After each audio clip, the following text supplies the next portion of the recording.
প্রিয় শিক্ষার্থী, তোমাদের আজকের আমার অনলাইন ক্লাসে স্বাগতম। আজ আমরা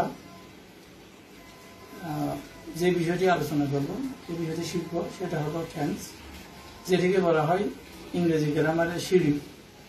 টেন্স জানলে সে কোনো গ্রামারের যে অন্যান্য বিষয়গুলো আছে সেগুলো নিয়ে তার আর কোনো সমস্যা থাকে না। এই জন্য টেন্সটাই হচ্ছে সবচেয়ে গুরুত্বপূর্ণ বৃত্তি, এবং এই টেন্সের বৃত্তিটা সব ছাত্রদেরই জানা থাকা প্রয়োজন। কারণ টেন্সকে কেন্দ্র করেই অন্যান্য গ্রামারের অনেকগুলো অংশ যুক্ত থাকে। তো আমি আজকে একেবারে সহজতম উপায়ে এই টেন্স তোমাদের বোঝাবার চেষ্টা করব। আমি বাংলায় লিখছি যাতে করে তোমরা বুঝতে সক্ষম হও, সহজে বুঝতে পারো। তাহলে আজকে আমরা টেন্স নিয়ে আলোচনা করব, এবং আজকের এই ক্লাসটি একেবারে ষষ্ঠ শ্রেণী থেকে দশম শ্রেণী সব ক্লাসের ছাত্রদের জন্য উপযোগী, প্রত্যেকের জন্য প্রযোজ্য।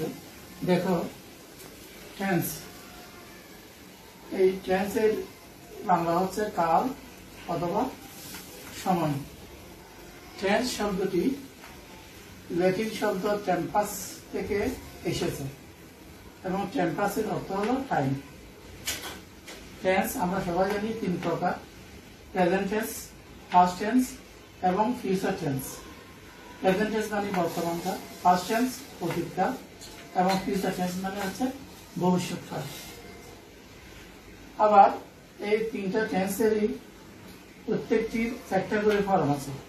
সেগুলো হচ্ছে indefinite, continuous, perfect, perfect continuous. অর্থাৎ present indefinite, present continuous, present perfect, present perfect continuous. আবার past indefinite, past continuous, past perfect, past perfect continuous. আবার future indefinite, future continuous, future perfect, future perfect continuous. তাহলে আমরা জানলাম tense তিন প্রকার, এবং প্রত্যেকটা টেন্সেরই চারটি করে ফর্ম আছে। এবার আমরা শিখব পার্সন নিয়ে। পার্সন জানা খুবই দরকার, কারণ পার্সন অনুসারে টেন্সের রূপের পরিবর্তন হয়। কিন্তু এই সহজ জিনিসটা আমরা অনেকেই মাথায় রাখি না, তার জন্য আমাদের টেন্স শেখাটা কঠিন হয়ে যায়। তাহলে আমরা দেখি পার্সন তিন প্রকার: ফার্স্ট পার্সন আমি আমরা, সেকেন্ড পার্সন তুমি তোমরা, এবং থার্ড পার্সন হচ্ছে সে তারা সহ, আর বাদ বাকি যা হচ্ছে সব। তাহলে পার্সন কয় প্রকার? তিন প্রকার: ফার্স্ট পার্সন, সেকেন্ড পার্সন এবং থার্ড পার্সন।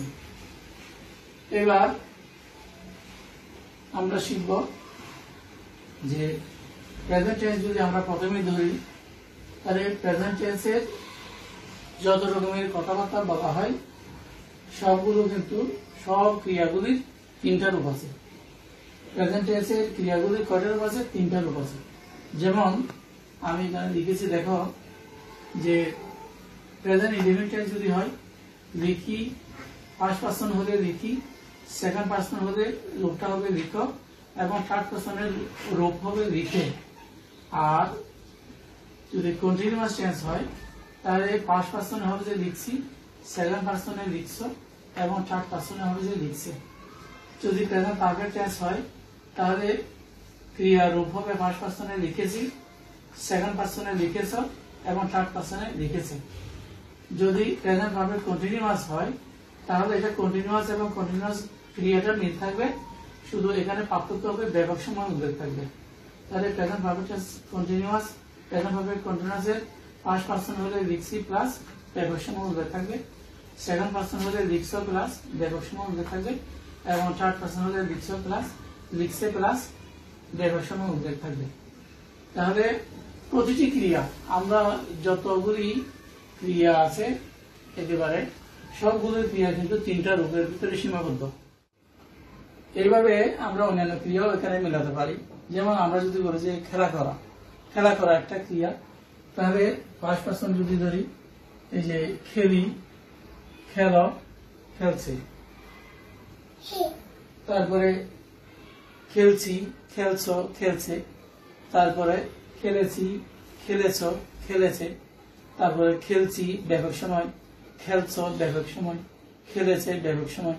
সেরকম ধরা ক্রিয়া যদি আমরা ধরি, ধরি, ধরো, ধরে, ধরছি, ধরেছ, ধরেছে, ধরছি প্লাস ব্যাপক সময়, ধরছ প্লাস ব্যাপক সময়, ধরেছে প্লাস ব্যাপক সময়। এইভাবে যত দুনিয়ার ক্রিয়া আছে সবগুলো আমরা দেখেছি এই তিনটা ক্রিয়ার রূপের ভিতরে সীমাবদ্ধ, এবং এই তিনটা রূপ পার্সন ভেদে এইভাবে হবে। এটাতে করে আমাদের ট্যাগ শেখার ক্ষেত্রে আরেকটা লাভ হয়ে যাচ্ছে, সাধু চলিত এটা আমরা ক্লিয়ার হয়ে যাচ্ছে আমাদের।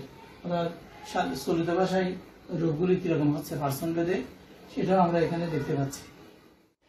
আমি আমার অভিজ্ঞতায় দেখেছি আমাদের শিক্ষার্থীরা টেন্সের গঠন যদি আমি ইংরেজিতে বলতে বলি তাহলে একেবারে খুব সহজেই সবাই বলতে পারে, সিক্সেরগুলি বলতে পারে, একেবারে 6 to 10 প্রায় জনেই বলতে পারে। সেটা কিরকম, যে প্রেজেন্ট ইনডিফিনিট টেন্সের গঠন কিরকম, subject verb present form object এরকম মুখস্থ বলে দেয়। অর্থাৎ মুখস্থ বলতে পারে তারা ঠিকই, কিন্তু সেগুলি প্রয়োগটা তারা করতে পারে না বাংলার সাথে মিলিয়ে। তো শুধু বাংলার সাথে না, ইংরেজি লেখার ক্ষেত্রেও তারা সেন্টেন্সে ওই নিয়মগুলি ফলো করে নিজের থেকে সেন্টেন্স লেখা বা ইংরেজি বলার ক্ষেত্রে তারা অপারগ। তার মানে তারা ওভাবে কখনো মিলাবার চেষ্টা করেনি। আজকে আমি সেটা দেখিয়ে দিব, যে ইংরেজির সাথে বাংলার মিলটা আমি আজকে দেখিয়ে দিব, যাতে করে শুধু ইংরেজি বা মুখস্থ বলতে পারে সেটা না, বরঞ্চ বাংলা কথা প্রেজেন্ট টেন্সে যত বাংলা কথা আছে সেগুলো ইংরেজি করে বলতে প্রত্যেক ছাত্র যাতে সক্ষম হয়, সেটা আমি প্রচেষ্টা দেখিয়ে দিব। দেখো, আগে আমি প্রথমে ওই গঠনগুলো নিয়ে একটু আলোচনা করতেছি। এই প্রেজেন্ট ইনডেফিনিট টেন্স, যদিও গঠনটা সবার জানা আছে, প্রেজেন্ট ইনডেফিনিট টেন্সের আরেকটা নাম হচ্ছে প্রেজেন্ট সিম্পল। তো ওইটার গঠন হলো সাবজেক্ট, ভার্বের প্রেজেন্ট ফর্ম, ভার্ব ওয়ান মানে হচ্ছে প্রেজেন্ট ফর্ম, তারপরে অবজেক্ট। কিন্তু এটার পরেও আরেকটা মানে আরো নিয়ম আছে, অর্থাৎ এটুকু বললে অর্ধেক নিয়ম হয়। ফুল নিয়ম হলো এরপরে সাবজেক্ট আর পার্সন সিঙ্গুলার নাম্বার হলে সেক্ষেত্রে ভার্বের সাথে, ভার্বের প্রেজেন্ট ফর্মের সাথে কোনো সময় এস, কোনো সময় ইএস এবং কোনো সময় আইএস যুক্ত হয়। ওই এস কখন যুক্ত হয়, যদি ভার্বের শেষে ই থাকে এবং ভার্বের শেষে যদি ওয়াই থাকে সেক্ষেত্রে এস যুক্ত হয়। আর যদি ভার্বের সাথে এস, ডাবল এস, এসএইচ, তারপরে সিএইচ ইত্যাদি থাকে সেক্ষেত্রে উ ইত্যাদি থাকে সেক্ষেত্রে ইএস, এবং যদি ভার্ব শেষে ওয়াই থাকে এবং তার আগে যদি কনসোনেন্ট থাকে সেক্ষেত্রে আইএস যুক্ত হয়। এরপরে অবজেক্ট বসে, এটাও খুব ইম্পর্টেন্ট, এটা মনে রাখতে হবে। এরপরে প্রেজেন্ট কন্টিনিউয়াস, প্রেজেন্ট কন্টিনিউয়াস আরেকটা নাম হচ্ছে প্রেজেন্ট প্রগ্রেসিভ। এটার গঠন সাবজেক্ট এমিসার ভার্বের সাথে আইএনজি প্লাস অবজেক্ট। তারপরে প্রেজেন্ট পারফেক্ট টেন্স, এটা হচ্ছে সাবজেক্ট হ্যাভ অথবা হ্যাজ, ভার্বের ভার্ব 3 মানে ভার্বের first person form plus object, এবং present perfect continuous subject have been or has been, verb ING object plus extension. তো হ্যাজ কখন হয়, তারপর আমরা জানি তার পজিশন হলে তখন হ্যাজ হয়। প্রিয় শিক্ষার্থীরা, তোমরা দেখো আমি লিখেছি present indefinite, present continuous, present perfect, present perfect continuous. এবার সেন্টেন্স আকারে লিখেছি। প্রথমে ফার্স্ট পারসন আমি একটি চিঠি লিখি, ওই যে লিখেছি বললে প্রেজেন্ট ইনডেফিনিট, প্রেজেন্ট ইনডেফিনিট আমি একটি চিঠি লিখি। তারপরে প্রেজেন্ট কন্টিনিউয়াস আমি একটি চিঠি লিখছি। প্রেজেন্ট পারফেক্ট আমি একটি চিঠি লিখেছি। প্রেজেন্ট পারফেক্ট কন্টিনিউয়াস আমি 1 ঘন্টা যাবত একটি চিঠি লিখছি। তো সেটা ইংরেজি কিভাবে হবে, ওই যে গঠন অনুসারে সাবজেক্ট, ভার্বের present form, object. I right a letter, এখানে ভার্বের সাথে কিছু করতে হচ্ছে না কারণ আইটা হচ্ছে ফার্স্ট পারসন। এখানে ভার্বের সাথে ইএস আইএস যোগ করার কথা তখনই আসে যখন সাবজেক্টের থার্ড পারসন সিঙ্গুলার হয়। তো প্রেজেন্ট কন্টিনিউয়াস ও সাবজেক্ট আমি স্যার, ভার্বের সাথে ING, I am writing a letter. Present perfect tense যদি হয় I have written a letter, অর্থাৎ সাবজেক্ট হ্যাভ প্রেস ভার্বের পিডি form first person form or verb 3 তারপরে অবজেক্ট এ লেটার। এবং আমি 1 ঘন্টা যাবত একটি চিঠি লিখছি। I have been writing a letter for an hour, ওই যে গঠন অনুসারে হ্যাভ বিন এস বি ভার্বের সাথে আইএনজি। এখানে 1 ঘন্টা যাবত ফর অ্যান আওয়ার লেখা যায়, আবার ফর 1 আওয়ার লিখলেও হয়। তারপরে তুমি একটি চিঠি লিখো, এবার সেকেন্ড পারসনে বললাম, ফার্স্ট পারসন বল second person, you write a letter. তুমি একটি চিঠি লিখছো, you are writing a letter. তুমি একটি চিঠি লিখেছো, you have written a letter. তুমি 1 ঘন্টা যাবত একটি চিঠি লিখছো, you have been writing a letter for an hour. আবার থার্ড পারসন সিঙ্গুলার লাস্টে সে একটি চিঠি লিখে সে হচ্ছে থার্ড পারসন সিঙ্গুলার, সেই জন্য ভার্বের সাথে কাজ করছে। হি রাইটস এ লেটার, সে একটি চিঠি লিখছে, he is writing a letter. সে একটি চিঠি লিখেছে, he has written a letter. সে 1 ঘন্টা যাবত একটি চিঠি লিখছে, he has been writing a letter for an hour. এইভাবে এখানে এবার পার্সন চেঞ্জ করে ভার্ব চেঞ্জ করে আমরা হাজার হাজার সেন্টেন্স গঠন করতে পারবো। এবার যদি আমরা প্লুরাল ধরি, ফার্স্ট পার্সনের প্লুরাল হচ্ছে আমরা একটি চিঠি লিখি, তখন হবে কি উই আই এর জায়গায় উই রাইট এ লেটার। আমরা একটি চিঠি লিখছি, we are writing a letter. আমরা একটি চিঠি লিখেছি, we have written a letter. আমরা এখন আবার একটি চিঠি লিখছি, we have been writing a letter. যদি আমরা প্লুরাল ধরতেছি, first person plural, second person plural আর সেকেন্ড পার্সন সিঙ্গুলার একই রকম, সেটা আর বলতে হচ্ছে না। এবার থার্ড পার্সন দেখো, থার্ড পার্সন সেই জায়গায় প্লুরাল ধরলে কি হবে, তারা হবে। তারা একটি চিঠি লিখে, দে রাইট, তখন আর এখানে দে রাইট এ লেটার। তারা একটি চিঠি লিখছে, দে আর রাইটিং এ লেটার। তারা একটি চিঠি লিখেছে, they have written a letter. তারা 1 ঘন্টা যাবত একটি চিঠি লিখছে, they have been writing a letter for an hour. তো এখানে এবার ইচ্ছা করলে আমরা ভার্ব চেঞ্জ করতে পারি। যেমন আমি ইংরেজি শিখি, আই লার্ন ইংলিশ। আমরা ভাত খাই, উই ইট রাইস। আমরা ইংরেজি শিখছি, উই আর লার্নিং ইংলিশ। তারা বাড়ি যাচ্ছে, দে আর গোয়িং হোম। এইভাবে করে করে সাবজেক্ট এবং ভার্ব চেঞ্জ করে আমরা হাজার রকম সেন্টেন্স গঠন করতে পারবো এই রুল অনুসারে। তো এখন ওই যে ভাবে কঠিন আছে, চাবত হচ্ছে সেজন্য বলেন আবার। আর যদি হতে বোঝায় তখন সিনতে বোঝাই। সময় যদি উল্লেখ করে দেওয়া হয়, নির্দিষ্ট করে দেওয়া হয়, তখন পরের জায়গায় সিন্স হয়। যেমন এখানে সে 1 ঘন্টা যাবত একটি চিঠি লিখছে, সেই জায়গায় বলছে সে সকাল হতে একটি চিঠি লিখছে, he has been writing a letter, তখন পরের জায়গায় সিন্স মর্নিং, সকাল হতে বলে সিন্স মর্নিং। এইভাবে প্রেজেন্ট টেন্সের যত কথা আছে, যত রকমের ক্রিয়া আছে, সাবজেক্ট চেঞ্জ করে আমরা ইংরেজি বাক্য গঠন করতে পারবো। তাহলে শুধু গঠন শিখলে হবে না, ইংরেজি এই যে ফর্মগুলি গঠন শিখলে হবে না, সেগুলি বাংলাতে কিভাবে মিলিয়ে সেন্টেন্স করা যায় সেটাও আমাদের আয়ত্ত করতে হবে। প্রিয় শিক্ষার্থীরা, এবার আমরা ফার্স্ট টেন্স দেখব। ফার্স্ট টেন্সে বাংলা ক্রিয়ারূপ হবে যে 2টি। দেখো, প্রেজেন্ট টেন্সে বাংলা ক্রিয়ারূপ ছিল 3টি, আর ফার্স্ট টেন্সে এসে বাংলা ক্রিয়ারূপ হয়ে যাচ্ছে 2টি। সেগুলো কি কি? ধরো ফার্স্ট পার্সন যদি হয়, ওই যে লিখে ক্রিয়া ধরলে লিখেছিলাম বা লিখলাম, এটা হবে যে ইনডেফিনিট টেন্সের ক্ষেত্রে। আর ফার্স্ট কন্টিনিউয়াসে কি হবে, লিখছিলাম। যদি সেকেন্ড পার্সন হয় তাহলে লিখেছিলে বা লিখলে, আর ফার্স্ট কন্টিনিউয়াসের ক্ষেত্রে লিখছিলে। থার্ড পার্সন হলে লিখেছিল বা লিখলো, আর কন্টিনিউয়াসে হবে যে লিখছিল।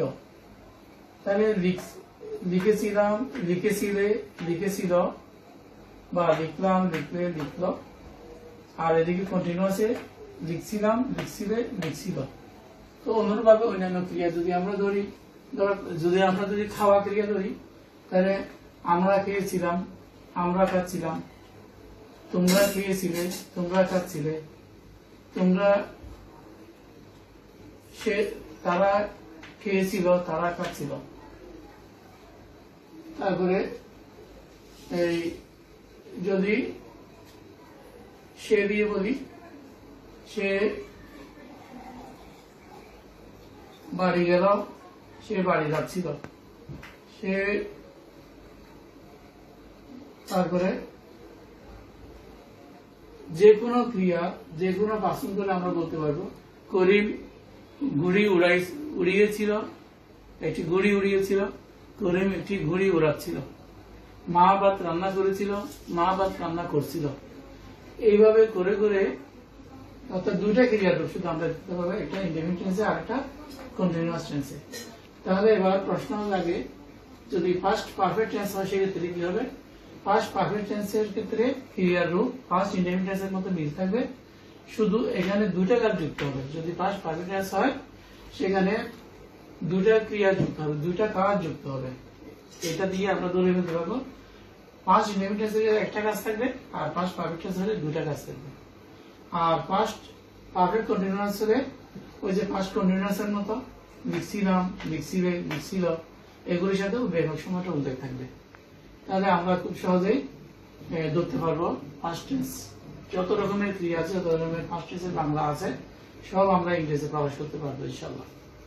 শিক্ষার্থীরা তোমরা দেখো, আমি past indefinite, past continuous, past perfect, past perfect continuous এগুলো একটা সেন্টেন্স আকারে লিখেছি বাংলা, এবং সেই বাংলা সেন্টেন্সগুলোকে আমি ইংরেজি করব ওই সাইড ফর্ম ব্যবহার করে। কিন্তু এখানে past indefinite, past continuous, past perfect, past perfect continuous, কিন্তু আসলে ক্রিয়ার রূপ দেখা যাচ্ছে দুইটি, যেটা আমি বলেছিলাম। তাহলে দেখো, আমি পাস্ট ইনডেফিনিট বা সিম্পল পাস্ট, আমি ভাত খেয়েছিলাম, তাহলে সেটা কিভাবে হলো দেখো, আই এট রাইস, গঠন অনুসারে সাবজেক্ট ভার্বের ফার্স্ট ফর্ম অবজেক্ট। এরপরে পাস্ট কন্টিনিউয়াস, আমি ভাত খাচ্ছিলাম, খেয়েছিলাম এবং খাচ্ছিলাম, এই দুটো ক্রিয়ার রূপ দেখা যাবে শুধু। আমি ভাত খাচ্ছিলাম, আই ওয়াজ ইটিং রাইস। এখানে সাবজেক্ট পরিবর্তন করা যায়। যদি আমি বলি সে ভাত খেয়েছিল, হি হ্যাড রাইস, সে ভাত খাচ্ছিল, হি ওয়াজ ইটিং রাইস, এরকম হবে যদি। আচ্ছা, এরপরে পাস্ট পারফেক্ট টেন্স, যেটা খুবই ইম্পর্টেন্ট। ওই পাস্ট পারফেক্ট টেন্স, এটা আমি বলেছিলাম যে ক্রিয়াটা ওই পাস্ট ইনডেফিনিট টেন্সের সাথে মিল থাকবে, শুধু পার্থক্য আমি কিভাবে ধরবো, এখানে দুইটি কাজ আসবে, দুইটি কাজ পূর্বে পরে উল্লেখ করে দুটি কাজের উল্লেখ থাকবে এখানে। যে কাজটি আগে হবে সেটাকে পাস্ট পারফেক্ট টেন্স করতে হবে, আর যেটি পরে হবে সেটি পাস্ট ইনডেফিনিট। অর্থাৎ দুইটি কাজ থাকবে, পূর্বে দিয়ে থাকুক আর পর দিয়ে থাকুক। এখানে পাস্ট পারফেক্ট টেন্সের দুইটি কাজ থাকতে হবে। তাহলে আমরা দেখবো, খেয়াল করবো যে দুইটি কাজের মধ্যে একটি আগে হয়েছে, একটি পরে হয়েছে। আগের কাজটি সবসময় পারফেক্ট হবে, অর্থাৎ সাবজেক্ট হ্যাড ভার্বে পিভি বলো, আর পরের কাজটি পাস্ট ইনডেফিনিট। তাহলে সেই হিসেবে দেখো, বাবা আসার পূর্বে আমি ভাত খেয়েছিলাম, I had eaten rice before father came. এখানে আমি ভাত খেয়েছিলাম, এটা আগে, তারপরে আমি ভাত খাওয়ার পূর্বে, আমি ভাত খাওয়ার পরে বাবা আসছে। বাবার আসাটা এখানে আমি ভাত খাওয়ার পরে হয়েছে, এই জন্য। আবার এখানে দেখো পরের সেন্টেন্স, বাবা আসার পর মা ভাত রান্না করলো। এখানে আগে বাবা আসতো, তারপরে মা ভাত রান্না করলো। তাহলে বাবা আসাটা এখানে পাস্ট পারফেক্ট টেন্স হবে। তাই mother cooks rice after father had come. এইভাবে পূর্বে পরে দিয়ে যতই পাস্ট পারফেক্ট টেন্স থাকুক, আমাদের মনে রাখতে হবে পূর্বের কাজটা পাস্ট পারফেক্ট টেন্স, পরের কাজটা পাস্ট ইনডেফিনিট। এরপরে পাস্ট পারফেক্ট কন্টিনিউয়াস, মা সকাল হতে কোরআন পড়ছিল, ওই যে পাস্ট কন্টিনিউয়াস সাথে মিল থাকবে, শুধু এখানে ব্যবহার সময় উল্লেখ থাকবে। এই যে সকাল হতে নির্দিষ্ট সময় কিংবা ব্যবহার সময় উল্লেখ থাকবে। তাহলে mother had been reading the Quran since morning. এইভাবে আমরা ইচ্ছা করলে একেবারে এই যত রকমের ফার্স্ট টেন্সের সেন্টেন্স থাকবে সবগুলো আমরা করতে পারবো ইনশাআল্লাহ। প্রিয় শিক্ষার্থীরা, এবার আমরা সর্বশেষ টেন্সের ফিউচার টেন্স সেটা নিয়ে আলোচনা করছি। সবাই একটু দেখো, ফিউচার ইনডেফিনিট টেন্স বাংলা কিরকম হবে। সে ভাত খাবে, ফিউচার ইনডেফিনিট টেন্স, এটা কিভাবে করতে হবে, হি উইল ইট রাইস। সে ভাত খেতে থাকবে, he will be eating rice. সে ভাত খেয়ে থাকবে, he will have eaten rice. সে ভাত খেয়ে থাকবে, এটা সিঙ্গল হতে পারে ফিউচার পারফেক্ট টেন্সে, কিন্তু ফার্স্ট টেন্সে সিঙ্গল ছিল না, কিন্তু ফিউচার পারফেক্ট টেন্সে সিঙ্গল হতে পারে। এটা সে ভাত খেয়ে থাকবে, he will have eaten rice. এবার দুটি কাজের সাথে থাকতে পারে। দেখো, সে স্কুলে যাওয়ার পূর্বে ভাত খাবে অথবা খেয়ে থাকবে। সে স্কুলে যাওয়ার পূর্বে ভাত খাবে, কিরকম হবে, ওই যে পূর্বের কাজটা future perfect tense, he will have eaten rice before he goes to school. পরেরটা হচ্ছে ফিউচার ইনডেফিনিট টেন্স, কারণ ফিউচারের সাথে পাস্ট করতে পারবে না। তাহলে সে স্কুলে যাওয়ার পূর্বে ভাত খাবে, এখানে এই আগেটা হবে যদি সে ভাত খাবে, সেটা ফিউচার পারফেক্ট টেন্স করতে হবে, ইউ হ্যাভ ইটেন রাইস। তারপরে পরেরটা হচ্ছে ফিউচার প্রেজেন্ট ইনডেফিনিট টেন্স অথবা ফিউচার ইনডেফিনিট। তো এখানে ফিউচার ইনডেফিনিট টেন্স লিখেছি কি, before he goes to school. তারপর আবার পর দিয়েও হতে পারে, সেটা সে ভাত খাওয়ার পর স্কুলে যাবে। আগে সে ভাত খাবে, তারপরে সে স্কুলে যাবে। তো এখন পরেরটা ইনডেফিনিট টেন্স দেখো, he will go to school after he has eaten rice. অর্থাৎ ওই আফটারের পরে প্রেজেন্ট পারফেক্ট টেন্স করতে হবে, after he has eaten rice, he will go to school after he has eaten rice. আর ফিউচার পারফেক্ট কন্টিনিউয়াস, সে 5 বছর যাবত স্কুলে যেতে থাকবে, he will have been going to school for 5 years। এইভাবে করে যত ফিউচার টেন্সের যত কথা বলা যায় লিখে যায় সবগুলো এই নিয়ম ফলো করে বলা যাবে। তাহলে আমরা দেখলাম যে প্রেজেন্ট টেন্সের যত কথাবার্তা হয় সেটা ওই যে ইংরেজি যে ফর্মগুলি আছে, গঠনগুলি আছে, সেগুলির সাথে বাংলা খাপ দিয়ে এগুলি বাংলা বলা যায়, ইংরেজি বাংলা বলা যায়। অনুরূপভাবে পাস্ট টেন্স এবং ফিউচার টেন্সও ওই যে ফর্মগুলি ইংরেজির গঠনগুলি ব্যবহার করে বাংলায় আমরা কথা বলতে পারি, বাংলা আমরা ইংরেজিও নিজের থেকে লিখতে পারি। আশা করি তোমরা বুঝতে পেরেছ।